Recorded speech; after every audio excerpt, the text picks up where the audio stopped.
Hi, everybody. Steve Tarter here, another edition of Tarter Sauce. And with me in the studio on the phone, safely sheltering in place, Jim Wilhelm. Jim, how are you? I'm good. How are you this afternoon? Well, I'm just fine. A rainy, kind of cold, cool day here in Peoria. Jim, of course, needs no introduction to anybody that's been even close to public television in this market over the last few years. 28 years, do I have that right, Jim? Illinois Adventure? Yes, right. 28 years did the show called Illinois Adventure, which most of us have seen.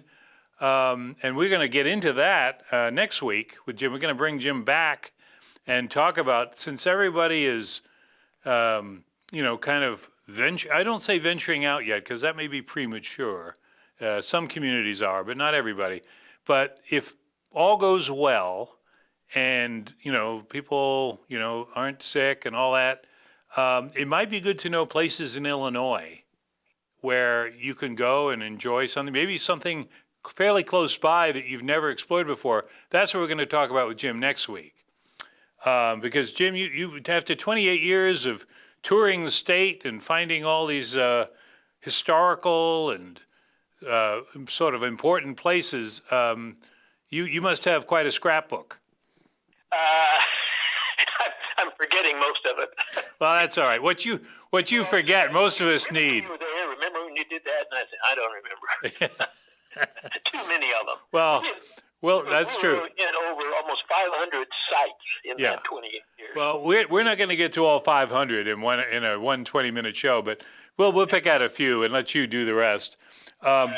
But this week, another interest of Jim's, he did a one-man show about 5 years ago down at the Apollo Theater, just down the street from us here on Main Street in Peoria. And it was on Wyatt Earp. Wyatt Earp, the great lawman, the iconic name, of course, famous because of TV and movies. But as most of us know by now, or should know by now, Wyatt had a little tenure in Peoria. He was born and raised in Monmouth. Is that right, Jim? That's right. 1848. So he was from central Illinois and found his way to Peoria before he headed west. And as you told me just before we went live here, he was really a nobody when he was in Peoria. He wasn't a big name. He wasn't just starting out. He was a rough, tough guy. What kind of guy was he from your research, Jim? Well, early on, he was kind of a troublemaker. Oh. He got married when he went with the family to California for about 4 years. When they came back from California, they didn't go back to Monmouth. They moved to Lamar, Missouri. And he got married there, and he was 24 years old.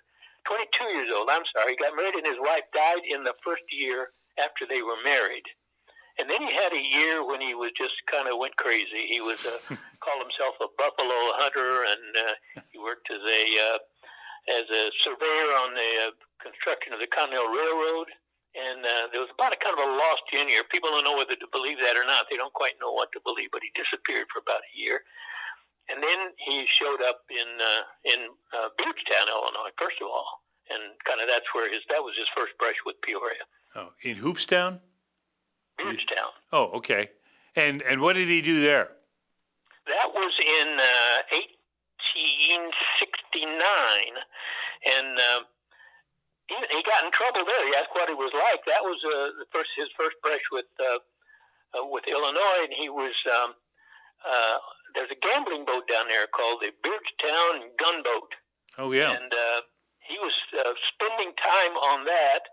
But he was only here about 6 months. In that short time, he got in a gunfight. He got in a wrestling match with somebody who called him the California Kid because he had just come back from California. And I guess he took that as an insult. Well, it happened that both of them were carrying weapons. So the guy shot at him and missed, and Wyatt shot at the guy and shot him in the leg. But then in the research and everything, there was no indication of whatever come of that. Apparently he was never charged. Apparently there's no trial or anything, but for the record, he did shoot somebody. He left Peoria after that. I guess he thought maybe I better not stick around, so he left. What about the stories that he was I don't know if a pimp would be the right word, or that he was involved with prostitution, or Oh yeah, yeah. Well, when he came back the second time, Oh, now we that get was back. that was in 1872, and he came with his brother Morgan. They came together.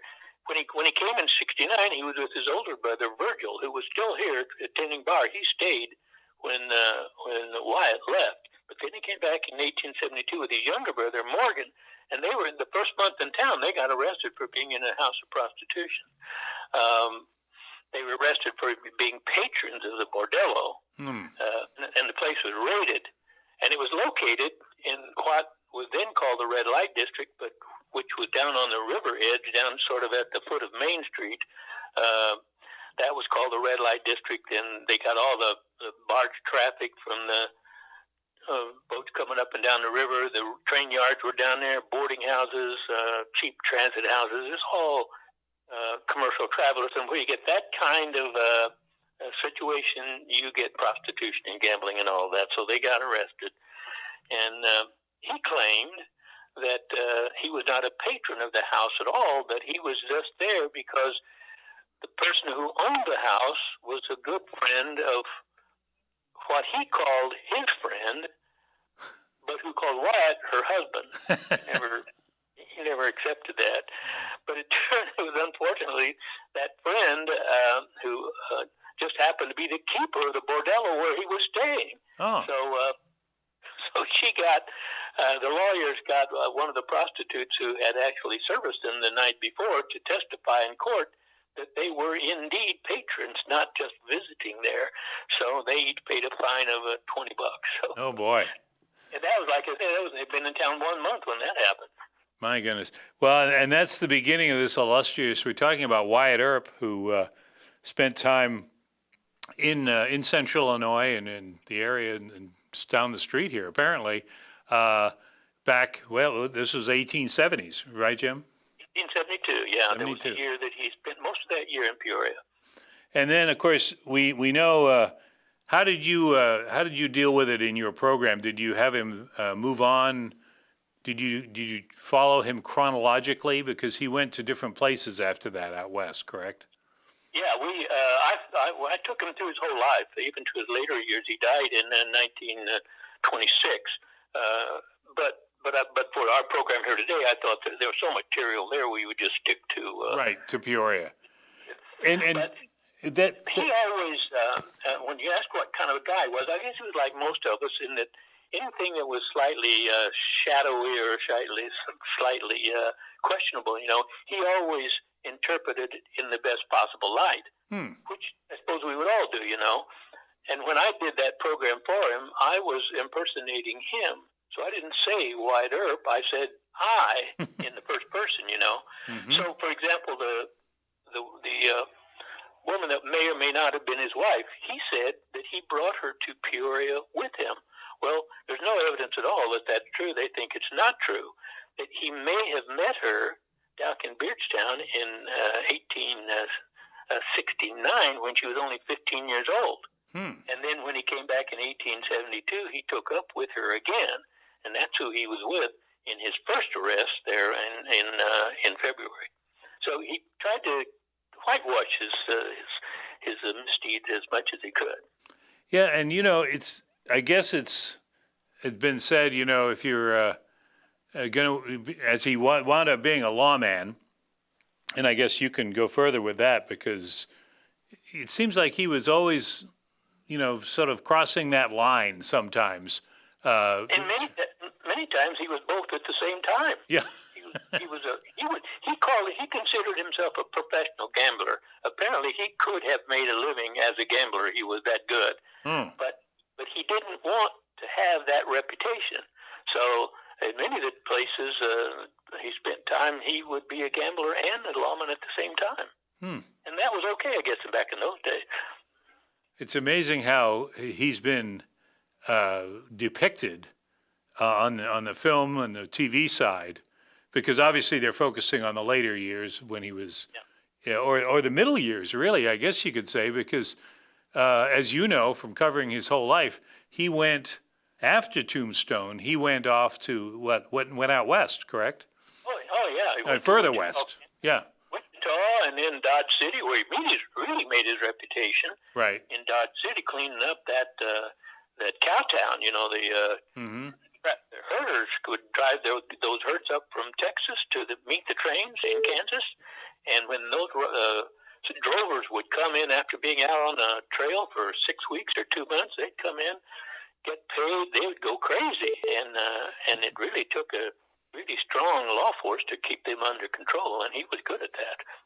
And then we're jumping away from the Peoria thing for a minute, but I'm just looking at the article that we were talking about. You've got the book Tombstone by Tom Clavin, and then there's another book that's come out, and the review of the two books, Ride the Devil's Herd is the other book, is that he went out west after, that he cleaned up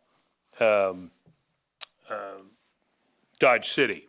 And then he kind of had to head out west further and went to what, Alaska, California, somewhere? Well, from Dodge City, he went to Tombstone. Okay. I mean, Deadwood. Deadwood. No, Tombstone. I get those two mixed up. Yeah, after his stay he worked about 3 different times in Dodge City, and then he went to Tombstone, and that's where the Okay Corral. Yeah. Yeah. And then he wound up. What about this thing where he wound up in Hollywood? Because I always think that's kind of interesting. He was really old at that time. Yeah.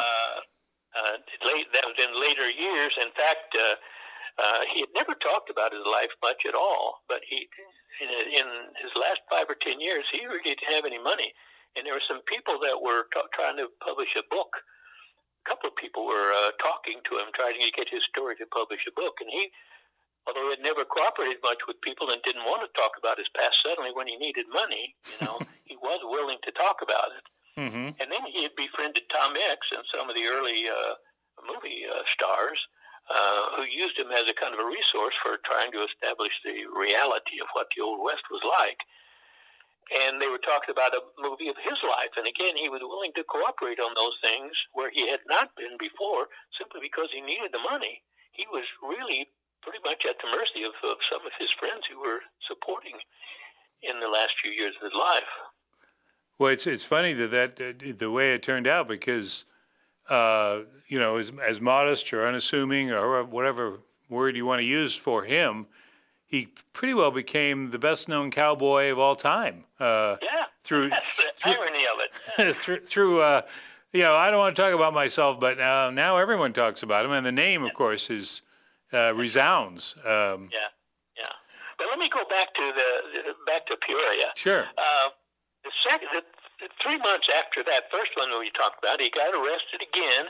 This time was at another bordello on Main Street, down almost to the river on Water Street, and that bar. Bordeaux went by the name of the McClellan Institute. You talk about a fancy name for a bar. Wow. But he was arrested there, and he was fined for $44.55.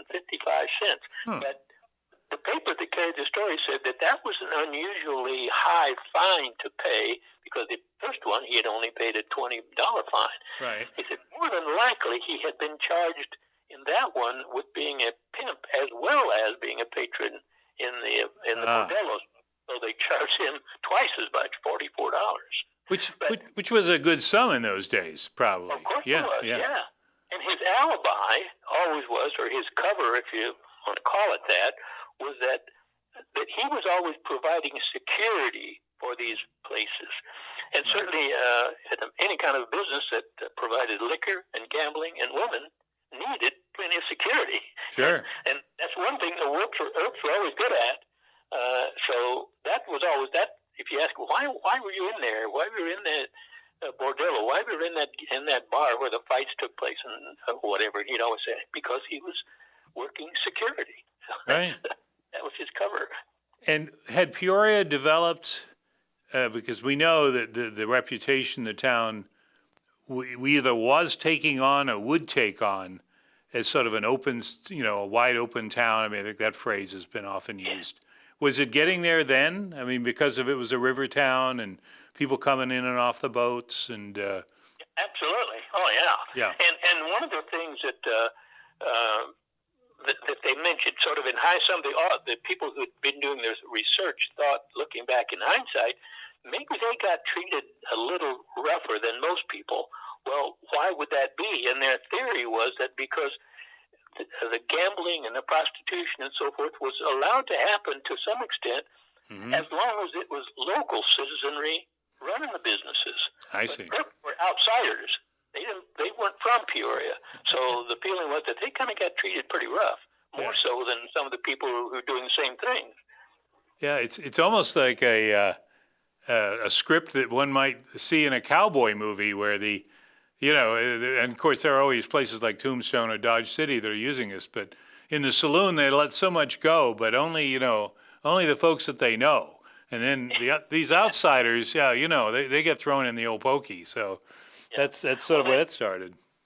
Well, after that fiasco, and he decided he'd had enough of Peoria, but he couldn't get rid of it. He went back down to Beardstown and got work again on that Beardstown gunboat, and it used to go up and down the Illinois River. They got arrested once up in Henry, and as they floated back down the Illinois River, they stopped in Peoria by Wesley's Bend. You know where that is? Chillicothe, Grief Corps, or? Yeah, and they anchored there, and they stayed there long enough that all of the laws that they were breaking, they were filtering back to the town. Oh. And although that section of the river was outside of the responsibility of the local peace, there was an ordinance which allowed them to be responsible for that. So it was he was back in Peoria again, although he was working out of Beardstown. He got arrested there again. And of course, he claimed, well, I'm only working security. I'm not involved in this other stuff.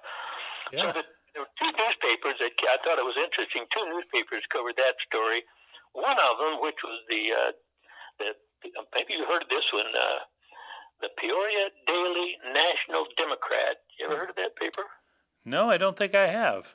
He was referred to as a Peoria bummer. Oh. And that was a term that was pretty harsh to appear in a family newspaper back in that time. And then in the story about the same raid on the gunboat was the Peoria Transcript. And they covered it a little more. They said yesterday was a gala day in the number of criminals in the police court. The inhabitants of the Beardstown gunboat was up for trial and were fined as follows.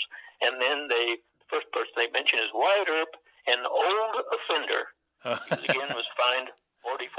So in that year, he had gotten well known and created something of a character. And I would say if you talk to those people who knew him in that day, it wasn't very favorable. No. There was nothing much good that they had to say about him. Yeah, a bummer. He was a bummer. The gunboat, is that how it was called? It was what, a floating casino, brothel, or okay? Yep, a floating casino, and it had the same thing, liquor, gambling, and women. Plus, I guess, the additional aspect of having a nice river cruise while you're partaking of all those things. So the Paradise was not the first, folks. We've heard it here now. It was the Beardstown gunboat was applying the waters of the Illinois River long before. Right. That's right. With Wyatt Earp in tow to handle security. Well, Jim, we just about rolled out of time here. All right. I look forward to getting back with you next week. And we'll leave it entirely to you, as far as how much territory or how far afield we want to go. I'm just thinking, though, that folks have got to have cabin fever by now, and they probably are going to stay fairly close to home. That's just my guess. And then we'll see but Illinois has got a lot to offer, so we thought we'd go to you to find that out. Well, I've been asked that question enough, so it won't be too hard to pull together another 20, 25 minutes or so. Very good. All right, Jim. Well, thanks again, and we'll see you next time with Jim Wilhelm on Tarter Source. Right. Take care. Thank you. Okay, Jim, we're out. PeoriaLife.com. All right. Hey, thanks again. I'll call you if this works for you. I'll give you a holler